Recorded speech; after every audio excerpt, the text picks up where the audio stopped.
진안에서 온 전재영 권사라고 합니다. 제가 계속 지금 목이 좀 갔어요. 아멘 아멘 해가지고 목이 갔어요. 제가 여기 집회 오면 좀 한 3분의 2쯤 미쳐요. 미쳐요. 제 마음대로 되지 않아요. 그래서 제가 효동교회 처음 온 게요 2020년 1월이었어요. 지금 69차잖아요. 2020년에 코로나 때문에 한 4-5번은 집회를 못했어요. 그러니까 제가 왔을 때 13, 4회쯤 됐었던 것 같아요. 근데 그 전에요. 어제 목사님께서 말씀하신 것처럼 예수님께서 이 땅에 오실 때 화평을 주러 온 게 아니라 검을 주시려고 오셨다고 하셨잖아요. 그 한 집안에, 믿지 않는 집안에 믿는 사람이 들어가면 전쟁이 일어나잖아요. 영적인 전쟁. 제가 그 가운데 있었어요. 그래서 남편이 저를 핍박하고 눈만 뜨면 도끼 눈을 뜨고 벌레 보듯이 쳐다보면서 이렇게 했어요. 근데 이 사람이 원래 강팍하고 나쁜 사람이냐? 절대 아니에요. 너무나 착하고 성실하고 가족밖에 모르는 그런 사람이에요. 아이들 너무 사랑하고 아내를 너무 사랑하는 사람이에요. 근데 하나님이 받아들여지지 않는 거예요. 이 사람은 왜 우리 가족을 쳐다보지 않고 자꾸 하나님만 보는 것 같은 거예요. 그래서 처음에는 하나님은 없어. 우리가 부부야. 우리 사이에 왜 하나님이 끼어들어? 하나님이 이 세상에 없어. 사람끼리 만나서 사는 거지. 가족이 하나님이 개입하는 데가 아니야. 이렇게 했어요. 그러면서 이제 저하고 계속 부딪히고 충돌하고 하면서 나중에는 하나님을 체험했어요. 하나님이 계속 터치도 하시고 보여주시고 들려주시고 했는데 나중에는 하나님 인정해. 당신은 하나님이 보내준 천사가 맞아. 나한테 보내준 천사야. 근데 그래도 나 하나님 싫어. 나야 하나님이야. 둘 중에 하나만 선택해. 이런 상태였어요. 그래서 제가 20년 1월에 왔는데 19년 가을쯤 돼가지고는 어떤 생각까지 했냐면요.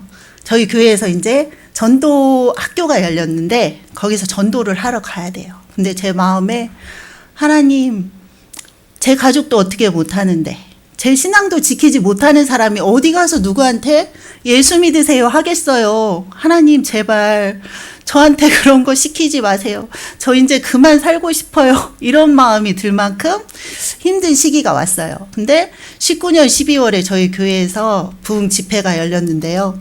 그때 오셨던 목사님께서 첫날 첫 예배에 저한테 성령의 불을 부어주시는데요. 3박 4일 동안 저한테 이 집회는 너를 위해서 열린 집회야 이렇게 하시면서 불을 부어주시는데 제가 그게 감당이 안 된 거예요. 정말 막 미치듯이 날뛰고 막 너무 힘들어 죽겠는데 어떻게 할 방법이 없어요. 근데 지금 여기 협력사역자로 계시는 우리 황상호 목사님 계시거든요. 저분이 그때 전도사님이셨어요. 저희 전도사님. 저한테 권사님 특별한 분인 것 같아요.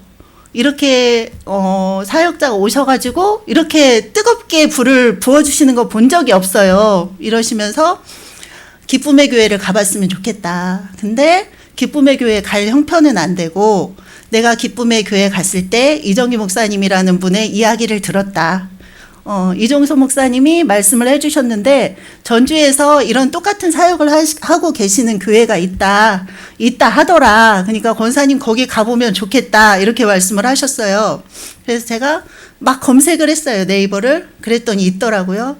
그래서 전도사님 통화를 하고 그 다음 달 1월 달에 왔어요. 왔는데 다른 이제 권사님 한 분을 데리고 왔고 두 번째 날 제가 제일 약한 부분이 목이었던 것 같아요. 좀 스트레스 받고 힘들면 목이 완전히 가고 목소리가 안 나오는 거예요. 그래서 그날도 이제 목이 완전히 가가지고 소리도 안 나오는데 소리 지르면서 기도하고 찬양도 하고 이렇게 하다 보니까 오후 시간이 됐는데 뜨거운 드라이기 뜨거운 바람처럼 뜨거운 바람이 제 목에서 빙빙 도는 거예요. 그러면 제 마음에 하나님이 내 목을 만져주시는구나. 치유해 주시는구나. 이 마음이 들더라고요. 그러면서 저한테 이렇게 주시는 음성이 부르짖어 기도하라였어요. 부르짖어 기도하라.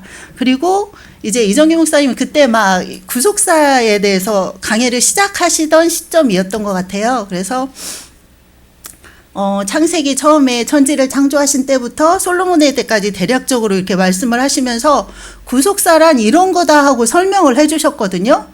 근데 저는 그때 망치로 한 대 꽉 맞은 것처럼 아주 오랫동안 저도 교회를 다니면서 설교를 들었는데 그냥 내가 개미가 코끼리 다리를 더듬는 그거 아시죠? 그냥 말씀을 계속 들었어요. 사랑의 하나님, 예수님은 이 세상에 나를 구원하러 오셨어. 알아요. 아는데 뭔가 답답하고 풀리지 않고 뭔가 진짜 개미가 코끼리 다리만 쳐다보고 이게 기둥인지 건물인지 이게 나무인지 알지 못했던 그런 느낌이었던 거예요. 근데 그 첫날 와가지고 목사님이 구속사란 이런 거예요 하고 설명을 해주시는데 이게 그 통째로 표가 제 머릿속으로 딱 들어온 거예요. 그러면서 며칠이 나중에 제가 목사님 혹시 그걸 PPT로 만들어서 그때 설교를 하셨었나요? 아니요, 저 PPT 할 줄 몰라요. 이러신 거예요. 그러면서 이제 그때부터 제가 여기 집회에 참석을 하기 시작했고 말씀을 듣기 시작했고 지금 이제 제가 5년 동안 한 번도 빠지지 않고 집회에 왔어요. 그리고 말씀도 항상 새벽 예배부터 시작해서 주일 예배까지 수요 금요 예배까지 항상 한 번도 빠뜨리지 않고 지금 계속 듣고 있거든요. 근데 이제 제가 그 5년 동안 그 말씀을 들으면서 그게 우리가 성경을 읽는 것도 중요하고 또한 풀어주시는 분이 중요하잖아요. 우리가 성경을 읽으면 분명히 이제 성령님이 깨닫게 하시고 알게 하시지만 거기에 또 더해서 전해주시는 분의 또 그 능력이 우리에게 또 은혜를 주시잖아요. 그게 얼마나 큰 힘이 되는지 그 5년 동안 저한테 아주 힘든 고비들이 많이 지나갔고 힘든 일들이 있었지만 그게 저한테 정말 너무나 큰 힘이 됐고요. 아까 스데반의 이야기를 하셨잖아요. 제가 가장 힘든 날은요. 제가 처음에 올 때요. 여기 올 때 남편한테 거짓말을 하고 왔어요. 그때 제가 이제 상담 공부를 하고 있었는데 그래서 남편한테 한 달에 한 번 월요일 화요일은 우리가 상담 공부 모임이 있다. 그래서 나는 거기에 참석하고 그러면 저녁에 좀 늦게 온다. 처음에 이제 이렇게 거짓말을 하고 왔어요. 지난해에서 여기까지 운전을 하고 오면서 제가 막 울었어요. 하나님, 저 거짓말했어요. 거짓말했어요. 근데 하나님, 저 살아야 되잖아요. 제가 살아야 우리 아이들도 살리고 남편도 살릴 수 있잖아요. 하나님, 저 거짓말했어요. 이렇게 울면서 왔어요. 그리고는 빠짐없이 이제 집회를 참석하고 이렇게 했는데 제 인생에서 가장 힘든 날이요. 제가 집에 있는데 남편은 술 취해서 잠이 들어있고 저희 아이들이 3명이에요. 각자 자기 방에 가서 문을 닫고 있는데 저는 혼자 거실에 앉아서 숨을 쉴 수가 없는 거예요. 너무 힘들어요. 하나님, 저 어떻게 해요? 숨을 못 쉬겠어요. 그래서 제가 주차장으로 나갔어요. 저희 아파트 주차장으로 나가서 맨 끝에 큰 트럭이 서 있더라고요. 그 뒤에 숨어서 울었어요. 폭포수처럼 눈물이 막 쏟아지면서 제가 하늘을 올려다보는데 해가 뉘어뉘어 지더라고요. 그 하늘을 보면서 폭포수처럼 눈물을 흘리고 있는데 제 영과 혼과 육이 분리가 되는 거예요. 영이 저만큼 올라가서 저를 내려다봐요. 근데 제 육은 핏줄이 다 하얗게 말라요. 하얗게 마르고 혼은 이 심장이 까맣게 피딱지가 앉아가지고 이 심장이 뛰지를 못하는 거예요. 이 피딱지가 눌러가지고. 근데 제 영은요, 춤을 추는 거예요. 춤을 춰요. 그러면서 긴 터널을 보여주시는데 제가 그 터널 한가운데 서 있어요. 뒤돌아봤어요. 제가 돌아온 길을. 제가 걸어온 길을. 너무나 어두워서 아무것도 안 보여요. 근데 제가 앞으로 나아갈 방향을 쳐다봤어요. 저 끝에 열려 있는 거예요. 열려서 거기에는 파란 하늘이 있고 따뜻한 햇살이 있고 여러분 그 우리 봄에 햇살이 따뜻하게 쬐일 때 그 햇살 냄새 아세요? 그 햇빛의 냄새가 있어요. 따뜻한 그 냄새가 제 코 앞까지 계속 오는 거예요. 바람도 살랑살랑 불고 그 냄새가 오는 거예요. 그 모습을 보면서 제가 춤을 추는 거예요. 그러면서 저는 아까 목사님이 말씀하신 스데반 집사 돌에 맞을 때 하늘이 열리고 인자가 거기서 내 영혼을 받으려고 서 계실 때 스데반이 돌에 맞아 죽을 때 그 돌이 아팠을까요? 안 아팠을 것 같아요. 저는 그 터널의 끝을 보면서 스데반 집사 안 아팠겠다. 바울도 베드로도 십자가에 거꾸려 못이 박히고 교수형을 당해도 그 순간 행복했겠다, 이런 생각을 했어요. 그럴 만큼 이게 말씀이 우리한테 힘을 주는 것이고, 또 제가 이렇게 구속사를 배우고 나서 제가 최근에 지금 선교 신학대학원을 다니고 있거든요. 그래서 거기에 가면 이제 선교학을 배워요. 그래서 구속사는 사람이 하는 게 아니고 하나님이 하시는 거잖아요. 하나님이 기획하시고 하나님이 이끌어 가시는 거잖아요. 근데 선교학을 공부하다 보니 선교학도 복음을 전하는 거예요. 예수님을 모르는 사람들에게, 복음이 없는 곳에 복음을 전하는 게 선교잖아요. 선교학을 배우다 보니까 이 선교학을 저는 그냥 사명이 있는 교회가 하고 사명이 있는 사람들이 하고, 우리들이 또 선교헌금에서 그걸 보냄으로 해서 우리도 선교에 참여를 하잖아요. 그냥 그렇게만 생각을 했는데 아닌 거예요. 이 선교는 하나님이 하시는 거예요. 하나님이 기획하시고 하나님이 이끌어 가시고, 그래서 구속사와 선교는 같은 거더라고요.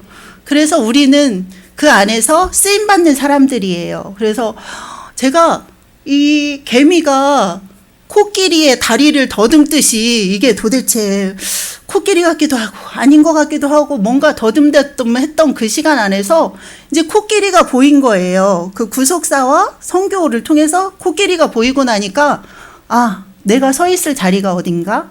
내가 해야 될 일이 뭘까? 이런 걸 더 생각하게 되고 그게 구체화되더라고요. 그러면서 우리가 내가 하고 싶은 일, 내가 은혜되는 대로 움직이는 게 아니라 우리는 하나님의 계획 안에서 쓰임받는 사람들이다. 그럼 이게 얼마나 값진 것일까? 우리 삶이 너무나 소중한 거예요. 누구한테 가서 예수 믿으세요 말 한마디 하는 거, 누구한테 가서 믿지 않는 사람들 섬기고 배려하고 하는 것들, 이게 다 우리는 하나님의 그 영광 가운데 참여하기 위해서 귀하게 쓰임받고 있구나. 이게 저한테 너무나 절실하게 온 거예요. 그래서 지금도 이제 항상 생각하는 게 진짜 쓰임받을 수 있다는 거, 하나님의 영광에 참여한다는 거 너무나 기쁜 일인데, 다니엘서에 보니까 많은 사람들을 옳은 대로 돌아오게 하는 사람은 하늘의 별과 같이 영원토록 빛난다고 했거든요. 우리가 그렇게 쓰임 받는 것도 너무 귀하고 감사한 일인데 하늘의 별과 같이 빛나게 해주신대요. 그 생각을 하면 제가 너무 기쁘고 벅차고, 그래서 제가 옛날에는 제가 어렸을 때요, 중학교 고등학교 때 미친 듯이 신앙생활을 했어요. 어른들도 어떻게 저렇게 어린 것이 뭘 한다고 저렇게 믿을 수 있지, 이런 얘기를 들을 만큼 미친 듯이 신앙생활을 했고, 믿지 않는 저희 엄마가 저한테 그만 좀 어지간히 좀 해라, 너 진짜 교회에 미쳤다고 이렇게 말씀을 하셨어요. 그런데 그 엄마도 제가 고등학교 2학년 때 전도를 했어요. 그래서 하나님을 믿기 시작했고, 또 지금 90세인데요 85세 6세 돼서 우리 이정기 목사님 만나가지고 치유받는 과정이 있으면서 또 신앙의 확신을 얻고 당신 입으로 또 막 전도를 하고 이렇게 되시더라고요. 그래서 지금도 말씀을 듣고 있고, 그리고 남편하고 같이 살면서 남편한테 또 예수한테 하나님한테 미쳤다고 이 얘기를 들었거든요. 근데 지금 생각해보면 저는 예수쟁이라는 말을 참 좋아하거든요. 저는 예수쟁이에요. 예수에 미친 사람이에요. 이거를 너무 좋아해요. 그래서 제가 이제 효동교회에 오면서 참 많은 분들을 모시고 왔어요, 여기에. 그래서 치유가 필요한 사람, 몸과 마음의 치유가 필요한 사람들도 모시고 오고, 뭔가 신앙의 변화가 필요하겠다 싶은 사람들도 참 많이 모시고 왔어요. 근데 여기에 들어오는 거 쉽지 않더라고요. 한 번 모시고 왔다가 가면 다시 안 와요. 네. 어떤 사람은 저를 다시 안 봐요. 어떤 사람은 이상한 사람 쳐다보듯이 저를 이제 쳐다보고 피하기도 해요. 그래서 제가 이제 여기에 오시는 많은 분들을 보고, 다녀가는 분들을 보고 이렇게 하면서 이 교회 안에 들어올 수 있는 게 축복이다. 이 교회 안에 들어와서 같이 기도하고 말씀을 들을 수 있는 여러분들의 축복받은 사람들이다, 이런 생각이 들거든요. 그래서 제가 그랬던 것처럼 여러분들도 진짜 말씀, 우리 목사님이 전해주시는 그 말씀들 너무 귀해요. 처음에는 진한 분이시잖아요. 언변도 별로 없으세요. 사투리도 심해요. 그래서 제가 막 웃기도 했어요. 근데 이게 들으면서 제가 너무 중독이 되는 거예요. 월요일날 학교에 가면서 주일 오전 예배 말씀을 듣고 학교에서 돌아올 때 오후 예배 말씀을 듣고 매일 출근하면 처음 하는 일이 새벽 예배 말씀 듣는 거예요. 그렇게 해서 한 번도 빠지지 않고 그 말씀을 들으면서 아, 내가 사는 힘 이거 말씀이다, 기도다 이런 생각을 하고 살거든요. 그러니까 우리가 살아가면서 진짜 많은 소중한 것들이 있지만 그 중에서 우리 아이들에게 전해주고 싶은 것, 우리 진짜 아까 다음 세대도 얘기하셨잖아요. 그런 것처럼 우리 아이들이 견디고 나갈 수 있는 힘은 말씀밖에 없다, 기도밖에 없다, 이제 이런 생각을 해요. 그래서 여기에 와 있는 자체가 여러분에게 축복이고, 그래서 여러분들도 저처럼 다들 만나셨겠지만 하나님 더 깊이 만나시고 흔들리지 않는 그런 사명을 가지고 함께 가셨으면 좋겠습니다. 감사합니다.